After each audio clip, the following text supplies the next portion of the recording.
Uma das coisas que a idade ensina é que nós estamos sempre aprendendo. Ninguém é dono da verdade. Por mais certeza que se tenha, podemos estar todos errados. Pode-se estar errado, equivocado, confuso. Então a dúvida nos obriga a procurar aprender, a pensar. Como eu tive a oportunidade de ver agora, no ano passado, vamos dizer assim, em Cuiabá, participar, a pedido do Instituto de Engenharia do Paraná, deste evento, onde algumas palestras foram fantásticas. Mas, de qualquer forma, vamos ao que interessa aqui, que foi a oportunidade que o Dr. Décio Micheli, vice-presidente, que está na vice-presidência corporativa de distribuição, né? O cargo dele aqui é na área de meio ambiente, ecologia, uma pessoa muito competente, e dele tive autorização de aproveitar o material para fazer um filme com as minhas análises, usando o PowerPoint, usando o trabalho feito para ele, por ele, né? O que é um presente do céu, porque graças a isso eu ganho a oportunidade de conversar com os amigos sobre assuntos que me interessam muito, né? E principalmente a questão ambiental, das usinas, a questão dos estudos que são feitos, e nesses estudos, né,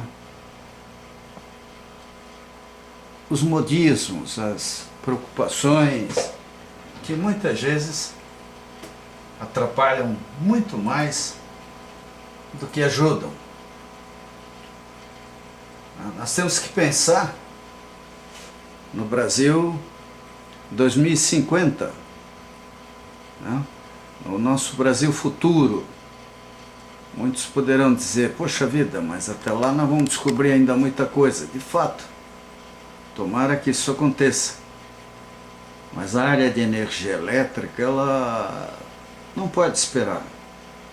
Nós não podemos ficar olhando para os laboratórios e para as indústrias e dizer assim, poxa, vamos deixar todo mundo no escuro até surgir, até que se viabilize essa ou aquela opção.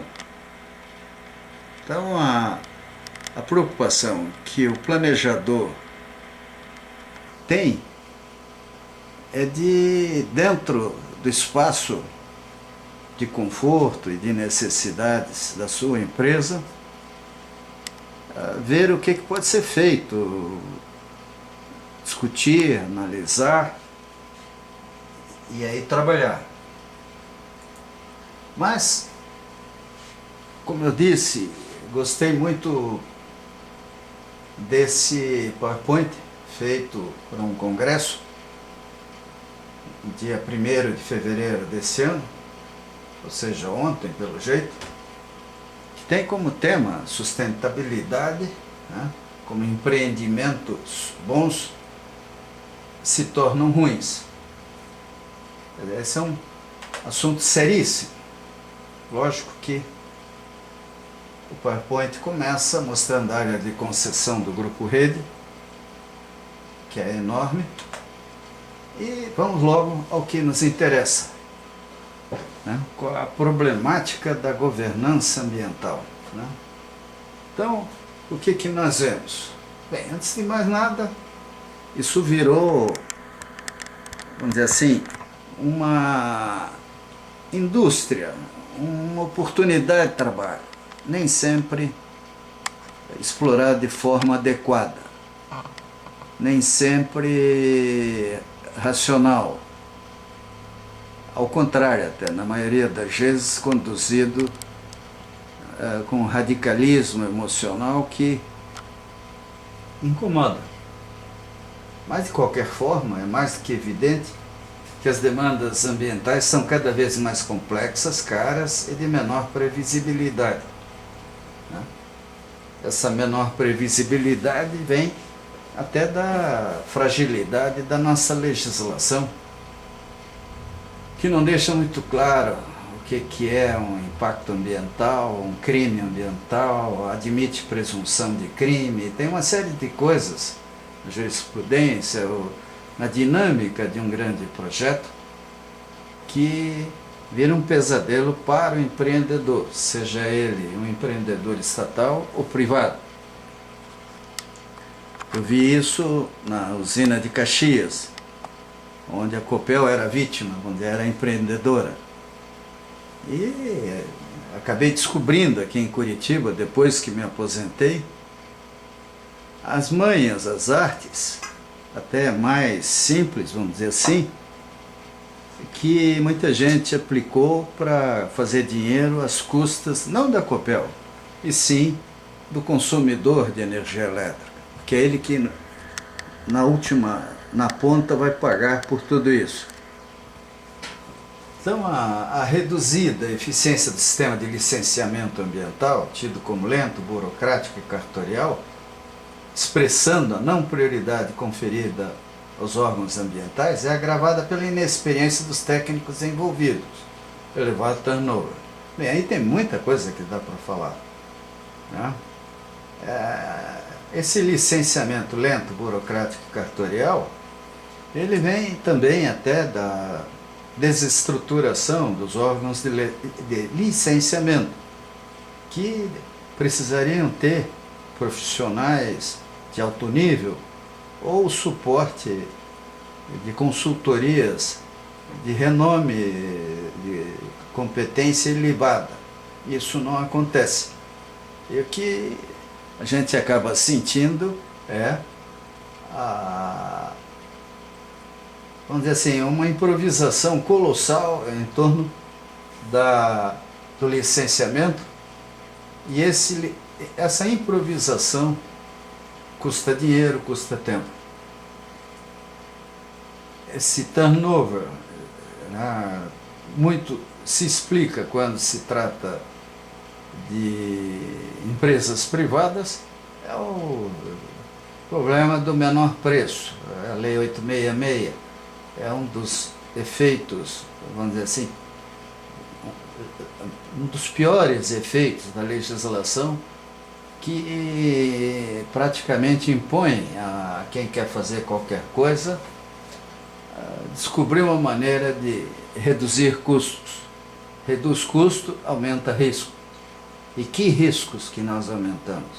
Que a fiscalização é precaríssima. A ANEEL não tem capacidade, não tem estrutura para ver tudo o que é feito no Brasil, na área de energia elétrica, por exemplo, com o microscópio, com a capacidade, vamos dizer assim, com os cuidados que isso realmente exige. E eu posso dizer isso porque eu entendo, vocês me desculpem, fui gerente de manutenção das usinas, trabalhei em comissionamento de usinas, tive equipes que... Isso tudo era um dia a dia que a gente via e a gente se assustava com os erros de projeto, com certas falhas de indústria que realmente não seriam aceitáveis num país normal. Então o problema é a transferência ao empreendedor, o tratamento de questões que competem ao poder público, ou seja, harmonizar regionalmente conflitos entre políticas públicas e os interesses de proteção do meio ambiente. Quer dizer, o empreendedor é jogado na fogueira e E o pessoal muitas vezes, como acontecia até aqui na Copel, ficava perplexo de ver gente saindo da Secretaria de Meio Ambiente para incitar a população na região de Caxias a hostilizar a Copel.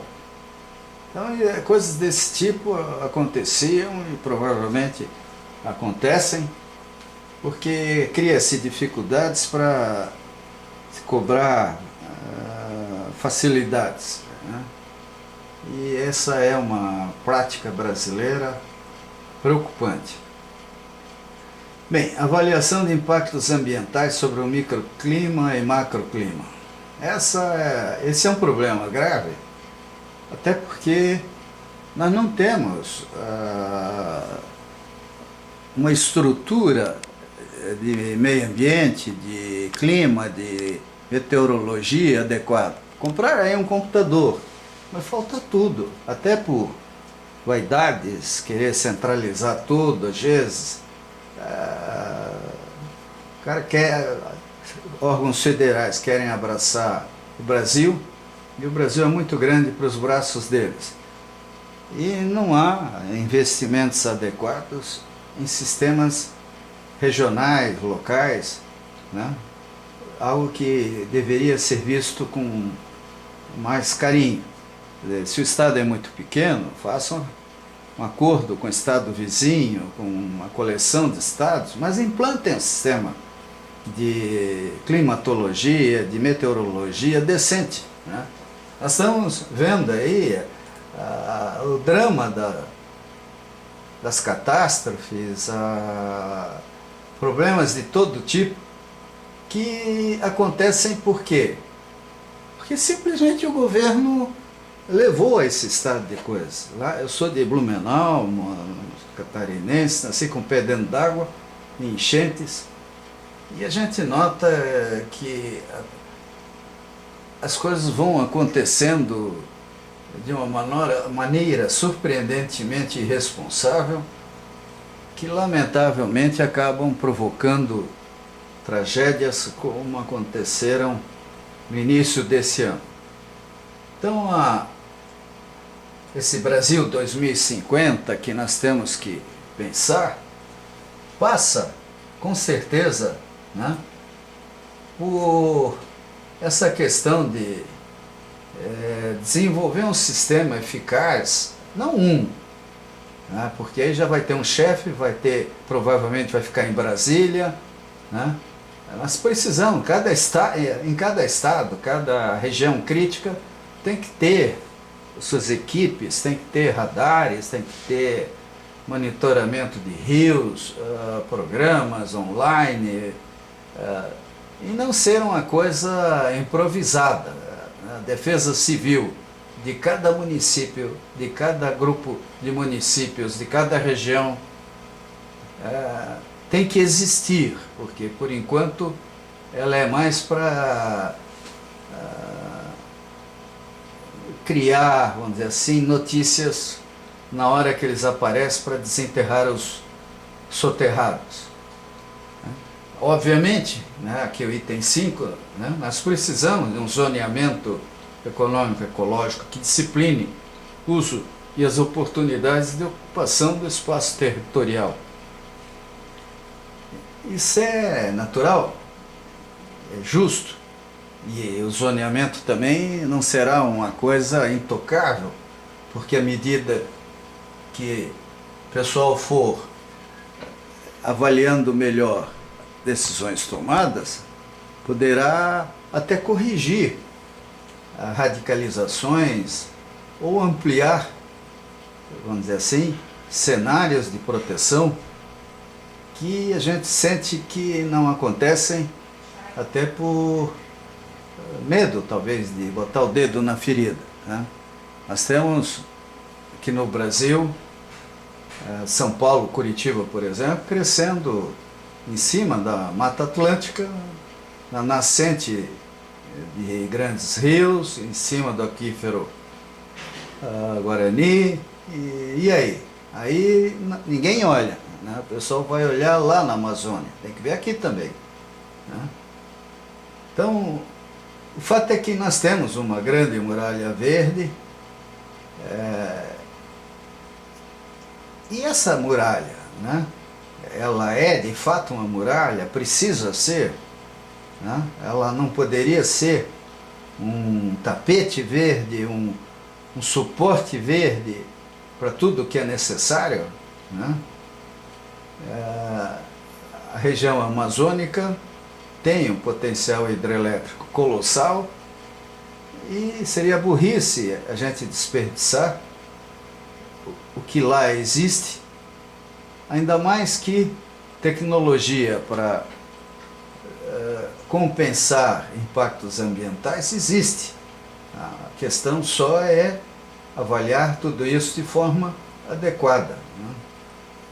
A desafetação das unidades de conservação de proteção integral, apenas com lei de mesmo nível hierárquico, que criou essas unidades de conservação, é ruim, né? Quer dizer, nós temos que ter leis, uma hierarquia de leis, de competências, nós temos que ter uma visualização, vamos dizer assim, clara de responsabilidades e de autoridade.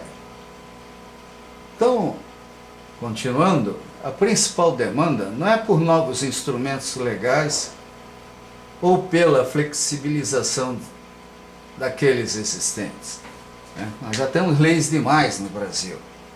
O fundamental é aprimorar o que temos, é avançar na consolidação do entendimento quanto aos chamados conceitos jurídicos indeterminados, né? Impactos ambientais significativos, relevantes. Vejam bem, conceitos jurídicos indeterminados, né? E temos conceitos engenheirais indeterminados, nós temos conceitos sociais indeterminados. Quer dizer, isso tudo tem que ter um afunilamento, tem que ter uma discussão, nós temos que ter um conselho de sábios aí, temos que ter grupos de pessoas com credibilidade, né? Como elegê-las é difícil, mas é o preço se quisermos aperfeiçoar a informação, né, que orienta a tomada de decisões sobre a viabilidade ambiental de empreendimentos. Isso não pode ser simplesmente uma repartição pública, e não pode ser capricho de governo, de repente colocar alguém em alguma das suas repartições e delegar a ele vamos dizer assim, a propriedade da verdade, né? Até valeria a pena que esse pessoal lesse um pouco de filosofia, né? E até lembrando Heidegger, né? História da filosofia, introdução à filosofia, para aí dizer a quem gosta de pensar o que significa procurar a verdade, o que significa entender ou tentar entender a natureza na sua complexidade colossal. Bem, esse debate requer o envolvimento direto da comunidade científica. Mas o que é essa comunidade, né? Hoje no Brasil nós temos o que eles, até de uma maneira arrogante, pretensiosa, chamam de academia. Nós temos que ter uma comunidade científica que de fato mereça esse nome, que tenha credibilidade e não pose circunstância. Essa comunidade científica, ela passa pela experiência técnica, ela passa por uma revisão do que seja um engenheiro, do que seja um profissional. Nós nos acostumamos a ver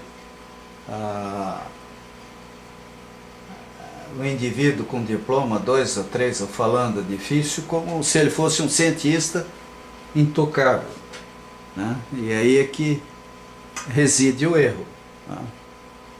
Eu não esqueço uma frase de Bertrand Russell, no livro Princípios de Reconstrução Social, em que ele dizia que a certeza absoluta é por si só suficiente para impedir qualquer progresso mental naqueles que a possuem. E, lamentavelmente, é muito comum na comunidade científica nós descobrirmos pessoas com certezas absolutas. E aí a gente fica assustado, né? Esse fundamentalismo tecnocrático é um problema sério. Bem, então diz aqui, o debate requer o envolvimento direto da comunidade científica, além dos segmentos técnicos e jurídicos participantes da gestão ambiental no Brasil. Não entendi bem o além. Eu acho que é com os segmentos técnicos e jurídicos. Ninguém aí está acima de ninguém e é fundamental que, acima de tudo, se respeite o povo brasileiro nesses grandes projetos. Não da forma como a gente vê conduzida irresponsavelmente pela mídia, eventualmente a serviço de alguma fundação estrangeira, de alguma ONG maluca. Nós temos que ter, de fato, cuidados, e isso, a internet, grupos de debate, nós poderíamos ter um congresso técnico nacional, até internacional, online, permanente, né? Debatendo essas questões. E aí, o pessoal que é especialista em software, né, poderia desenvolver sistemas de organização da informação, da troca de informações técnicas, algo que nos desse mais segurança do que aquilo que nós estamos acostumados a ver, né? Nós mergulhamos numa Constituição prolixa, confusa, uma legislação colossal, todo dia sai aí alguma norma, algum regulamento, sei lá o quê. Qualquer hora, metade do Brasil vai estar dentro da cadeia, outra metade esperando o lugar. Bem, direitos difusos, né? Meio ambiente pertence a todos e a ninguém em particular. Lindo, né? Óbvio, mas não é bem assim, né? Até porque quem anda de automóvel, quem manda asfaltar uma rua, quem resolve fazer um estádio de futebol, não está muito preocupado com essa tese, né? Desde que ela agrade seus eleitores ou investidores, o tal do meio ambiente, ele pesa muito, sim, sobre aquilo que está longe dos interesses de cada um, né? Seria bom perguntar a cada indivíduo, a cada família, a cada grupo de pessoas, se eles fazem uma análise de impacto ambiental do que eles produzem, do que eles são, né? Isso seria tremendamente educativo, né? Uma análise de impacto ambiental pessoal. Mas os direitos difusos, né? Aí vem os nomes bonitos: meta, trans, individualidade. B, conflituosidade intrínseca. C, mutabilidade temporal e espacial, né? Ou seja, é algo que transcende interesses individuais, né? Levam a conflitos por dentro e por fora do empreendimento, de todas as formas, em todos os sentidos, e pior ainda, há uma mutabilidade, né, que afeta principalmente projetos que levam 10, 15 anos entre a decisão de fazer um estudo e a inauguração daquela usina, por exemplo. Nós não estamos falando de comprar um automóvel numa revendedora, e sim em projetos que não acontecem de forma leviana ou rápida, simples, como é montar um parque de diversões ou um playground aí qualquer. Então a atual legislação não garante nada para garantir absolutamente tudo. Quer dizer, às vezes é preferível não ter lei do que ter lei que atrapalha, né? Isso aí vira uma grande indústria,